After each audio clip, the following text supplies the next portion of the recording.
नमस्कार, news 18 India देख रहे हैं आप। मैं हूं आपके साथ शिवानी पांडे। लेबनान इजरायल जंग पर बड़ी खबर आ रही है। हिजबुल्लाह का नया चीफ चुन लिया गया है। हसन नसरल्लाह की मौत के बाद नईम कासिम को हिजबुल्लाह का नया चीफ बना दिया गया।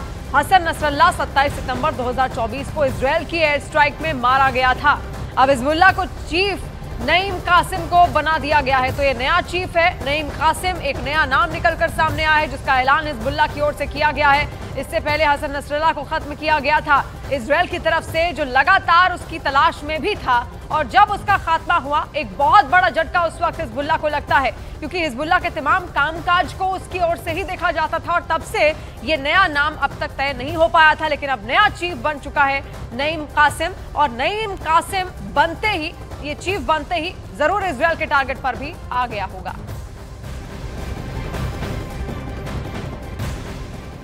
और ईरान और इजरायल के बीच टकराव को लेकर बड़ी खबर आ रही है। ईरान से बड़े मिसाइल हमले के खतरे के बीच इजरायल ने आयरन डोम से भी खतरनाक एयर डिफेंस की तैयारी कर ली है। इजरायल के रक्षा मंत्रालय ने लेजर किरणों से मिसाइल को गिराने वाले सिस्टम आयरन बीम के लिए 4000 करोड़ रुपए की डील की है। और यह सिस्टम तैनात करने में अभी 1 साल का वक्त लग सकता है। तो अपने आप को और ज्यादा मजबूत करने की कगार पर अब यहाँ पर इजरायल आगे बढ़ चुका है। और कोशिश उसकी ये है कि अब जो उसका आयरन डोम सिस्टम है उसको और ज्यादा वो मजबूती दे, और ज्यादा जो परतें हैं वो उसमें और लगाए, ताकि कोई भी दुश्मन सीधे उसकी धरती पर निशाना ना साध सके। और ऐसे में अब यहाँ पर उसको और तकनीकों की सहायता से मजबूत करने की कोशिश पूरी इजरायल की ओर से हो रही, जिसमें लेजर किरणों का भी इस्तेमाल यहाँ पर होगा।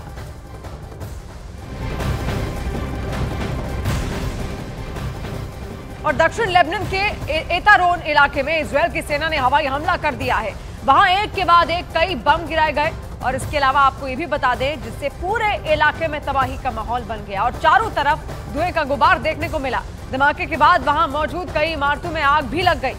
तस्वीरें भी हम लगातार आपको दिखा रहे हैं। दक्षिण लेबनान का इलाका जो बहुत ज्यादा करीब है इजरायल से, और खासतौर पर वहां पर एतारोन का जो क्षेत्र है उसको खत्म करना अब इजरायल चाहता है। और ऐसे में एक के बाद एक उसकी ओर से कई सारे बम वहां पर दागे गए, ताकि एतारोन का जो क्षेत्र है वहां पर वो अपनी दहशत फैला सके। और हिजबुल्लाह भी इसके इर्द गिर्द ही है। और यही कारण है कि दक्षिण लेबनान अब लगातार इजरायल के निशाने पर आता चल रहा है। और तस्वीरें जो वहां से सैटेलाइट इमेजेस निकलकर सामने आई हैं वो भी आप देखें किस तरीके से बम धमाके होते हैं और पूरे क्षेत्र में धुएं का गुबार छा जाता है।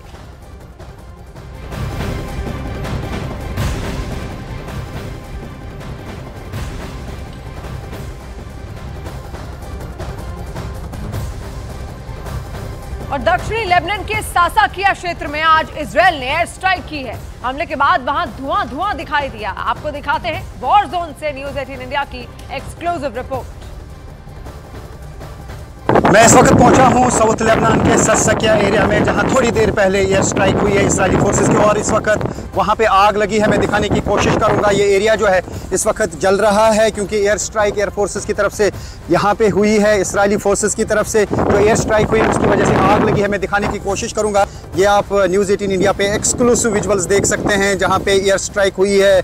इजरायली एयर फोर्सेस ने यहाँ पे बमबारी की है, रॉकेट्स दागे जाते हैं, मिसाइल्स दागे जाते हैं, और उसके बाद यहाँ पे धुएं के गुबार दिखाई दे रहे हैं। और आप देख सकते हैं यहाँ पे हालत क्या हुई है इस एरिया में। ये इलाका जो जल रहा है, और आप देख सकते हैं सिर्फ न्यूज़ 18 इंडिया पे एक्सक्लूसिव विजुअल्स, क्योंकि न्यूज़ 18 इंडिया पहुंचता है रियल ग्राउंड ज़ीरो पर और दुनिया को दिखाता है यहाँ की तस्वीर कि लेबनान में किस तरीके से जंग जारी है। और ये मैं पूरा इलाका दिखाने की कोशिश करूँगा। ये पूरा पहाड़ी इलाका है और इस पहाड़ी इलाके में छोटे छोटे घर भी हैं। और ये मैं दिखाने की कोशिश करूँगा जहाँ पे इजरायली फोर्सेस की एक स्ट्राइक में, ये आप देख सकते हैं, ये वो घर है जो इस वक्त जल रहा है। यहाँ पे आग लगी है। इसी स्पॉट पे इजरायली फोर्सेस ने एयर स्ट्राइक की है, और एयर स्ट्राइक में जो मिसाइल्स और रॉकेट्स दागे जाते हैं उसकी वजह से एक तो घर पूरी तरह से बर्बाद हो जाते हैं, और उसके बाद आग लग जाती है, और वहाँ पर फिर सब कुछ राख के ढेर में और मलबे के ढेर में तब्दील हो जाता है। और आप देख सकते हैं किस तरीके से धुएं के गुबार निकल रहे हैं और धुआं हर तरफ से दिखाई दे रहा है। इस स्पॉट पे जहाँ पे रॉकेट गिरा है, बम गिरा है और उसके इर्द गिर्द जो भी मकान होते हैं वो पूरी तरह से तबाह हो जाते हैं। न्यूज़ 18 इंडिया पे आप एक्सक्लूसिव देख सकते हैं इस वक्त लेबनान में क्या हो रहा है, किस तरीके से इजरायली फोर्सेस की तरफ से लगातार अटैक किए जा रहे हैं। तो आप यहाँ पे देख सकते हैं किस तरीके से धुएं के गुबार निकल रहे हैं। यही वो स्पॉट है जहाँ पर थोड़ी देर पहले इजरायली फोर्सेस ने एक एयर स्ट्राइक की है और एयर स्ट्राइक में ये पूरा इलाका जो है दहल गया है और अब धुएं के गुबार बाहर आ रहे हैं। और इसी तरीके से जगह जगह पे इजरायली एयर फोर्सेस की तरफ से स्ट्राइक्स की जा रही हैं। हर रोज़ 100, 200, 150, 300 स्ट्राइक्स साउथ लेबनान के साथ साथ लेबनान के बाकी एरियाज़ में भी हो रही हैं और यहाँ पे हो रही है बर्बादी। हज़ारों बिल्डिंग्स अभी तक तबाह हुई हैं, हज़ारों दुकानें और हज़ारों की तादाद में गाड़ियाँ जगह जगह पे बर्बाद हुई हैं। तो ये हाल यहाँ पे हर जगह पे है, ख़ास तौर से साउथ लेबनान के अलग अलग इलाकों में यही सूरत हाल देखने को मिल रही है कि यहाँ पे लगातार जो है ये तबाही देखने को मिल रही है।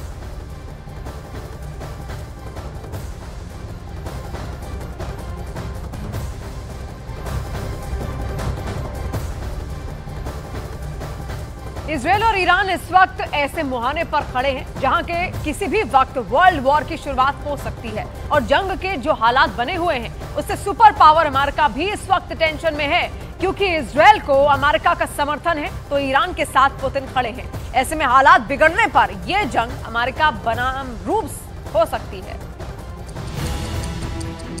इजरायल का कैपिटल तेल अवीव, इजरायल का दूसरा सबसे बड़ा शहर और पोर्ट सिटी हाइफा, इजरायल का तीसरा सबसे बड़ा शहर अश्केलॉन, इजरायल का सबसे बड़ा बंदरगाह अशदोद, इजरायल का सबसे खतरनाक मिलिट्री बेस नेवातिम, नेगेव के रेगिस्तान में सबसे बड़ा शहर बीरशेबा।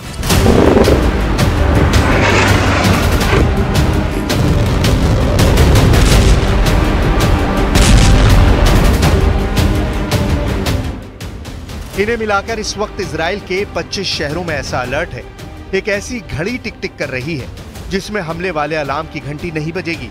इस घड़ी का कंट्रोल ईरान के पास है। 1000 मिसाइलों वाला ये वो टाइम बम है जिसके टारगेट पर पूरा इजरायल है। 1 अक्टूबर जैसा हमला दोबारा किसी भी वक्त हो सकता है। ये बात नेतन्याहू और उनके वॉर कैबिनेट को मालूम है, क्योंकि ईरान में 3 लेवल पर फैसला हो चुका है। पहला लेवल यानी सबसे बड़ा इशारा ईरान के सुप्रीम लीडर अली खामनेई से मिला। उन्होंने कह दिया कि 26 अक्टूबर को हुए हमले का जवाब देना जरूरी है। दूसरा लेवल यानी सरकार के स्तर पर ईरान के राष्ट्रपति मसूद पेज़ेश्कियान ने कह दिया है कि ईरान अब इजरायल से बदला जरूर लेगा। और तीसरा लेवल यानी ईरान की सेना, रेवोल्यूशनरी गार्ड्स के बड़े कमांडर हुसैन सलामी ने कह दिया है कि इजरायल को सजा जरूर मिलेगी।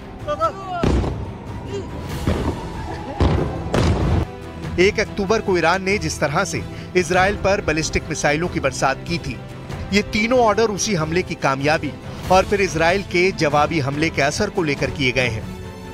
ये खबर देखिए, इसकी हेडलाइन देखिए। ईरान में मिलिट्री के सूत्रों ने बताया है कि इजरायल पर हमले के लिए 1000 मिसाइल तैयार कर ली गई हैं। 1 अक्टूबर को ईरान ने 200 बैलिस्टिक मिसाइल फायर किए थे। इस बार अगर ईरान 1000 मिसाइल फायर करेगा तो सोचिए क्या होगा। ये बात इस्राइल से ज्यादा अमेरिका को परेशान कर रही है, क्योंकि युद्ध बढ़ा तो खाड़ी में अमेरिका के अड्डे ईरान का सॉफ्ट टारगेट बन सकते हैं। बहुत साफ है कि ईरान में हर लेवल पर यह बात पक्की हो चुकी है कि अब इजरायल पर काउंटर अटैक उसकी जिम्मेदारी बन चुकी है। लेकिन क्या ये इतना आसान होगा? आखिर ईरान और इजरायल के बीच में सबसे बड़ा युद्ध होने जा रहा है। क्या ईरान पर इजरायल का हमला आज ही होने वाला है? क्या ईरान का बदला लेने वाला हथियार एक्टिव हो चुका है? इस वक्त इजरायल और अमेरिका दोनों ईरान में होने वाली हर हरकत पर नजर रख रहे हैं। उनकी टेंशन बढ़ गई है। अब अमेरिका भी परेशान है कि ईरान ने इजरायल पर तीसरी बार हमला किया तो उसके पास भी युद्ध में शामिल होने के अलावा कोई रास्ता नहीं बचेगा। मैसेज ये है कि अगर ईरान और इजरायल का युद्ध हुआ और अमेरिका इजरायल के साथ खड़ा होगा, जबकि दूसरी तरफ पुतिन पूरी तरह ईरान की ढाल बनकर खड़े होंगे, या कहें कि ईरान और इजरायल युद्ध अमेरिका बनाम रूस की जंग बन जाएगी। नेतन्याहू और उनका वॉर कैबिनेट ये बात जानता है और इस बात पर चर्चा भी कर चुका है कि ईरान बहुत ज्यादा गुस्से में है। खामेनेई अब इजराइल के एक एक हमले का बदला लेना चाहते हैं, क्योंकि 26 अक्टूबर को हुए इजराइल के हमले में ईरान के आक्रामक छवि वाला रौब तार-तार हो चुका है। यही वजह है कि अब ईरान तीसरी बार इजराइल पर बहुत बड़े हमले के लिए बेकरार है।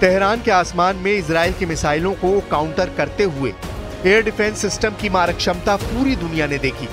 ईरान का दावा है कि बहुत से हमले रोक लिए गए, नुकसान बहुत मामूली हुआ, लेकिन इजराइल के हमले ने दुनिया को डरा दिया है, इसमें कोई शक नहीं। 1 अक्टूबर 2024 को ईरान ने इजराइल पर 200 मिसाइल फायर की। 26 अक्टूबर 2024 को इजराइल ने ईरान पर जवाबी अटैक किया। अब सवाल है कि ईरान काउंटर अटैक अक्टूबर में ही करेगा या नवंबर तक इंतजार करेगा।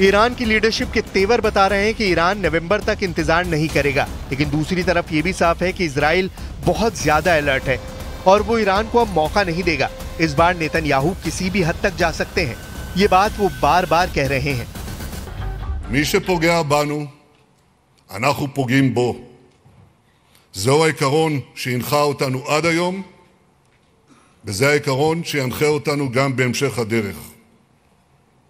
התקיפה באיראן הייתה מדויקת ועוצמתית, והשיגה את כל מטרותיה. नेतन्याहू की धमकी में खतरा साफ नजर आ रहा है।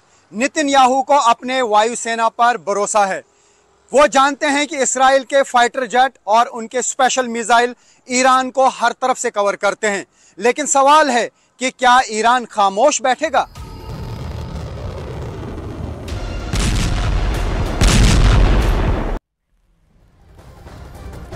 ईरान पूरी तरह से पलटवार करने को तैयार है। वो पूरी तैयारी कर चुका है।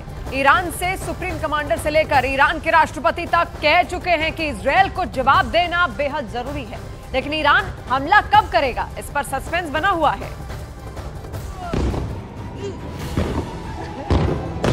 ईरान के सुप्रीम लीडर अली खामेनेई भी वार्निंग दे चुके हैं कि इजराइल की दूसरी गलती उसका आखिरी ब्लंडर होगा। ईरान पर हमले के लिए इजराइल की एयरफोर्स और खुफिया एजेंसी मोसाद पूरी तरह एक्टिव है। यानी ईरान ने हमला किया तो अगली बार ईरान को मिट्टी में मिला दिया जाएगा। नेतन्याहू ये वार्निंग बार बार दे रहे हैं। पहला सवाल है कि ईरान तीसरा हमला कब करेगा। ये हमला दिन में होगा या फिर रात में किया जाएगा। दूसरा सवाल है कि ईरान इजराइल पर कहां हमला करेगा। तीसरा सवाल है कि ईरान के टारगेट पर कौन कौन है। इसमें कोई शक नहीं कि इजराइल की सेना इस वक्त कई फ्रंट पर लड़ रही है। उसकी एयरफोर्स पर भी दबाव बहुत ज्यादा है, लेकिन 26 अक्टूबर के अटैक के बाद इजराइल ने अपने टारगेट्स पर और ईरान के एयर डिफेंस पर और ज्यादा रिसर्च कर ली है।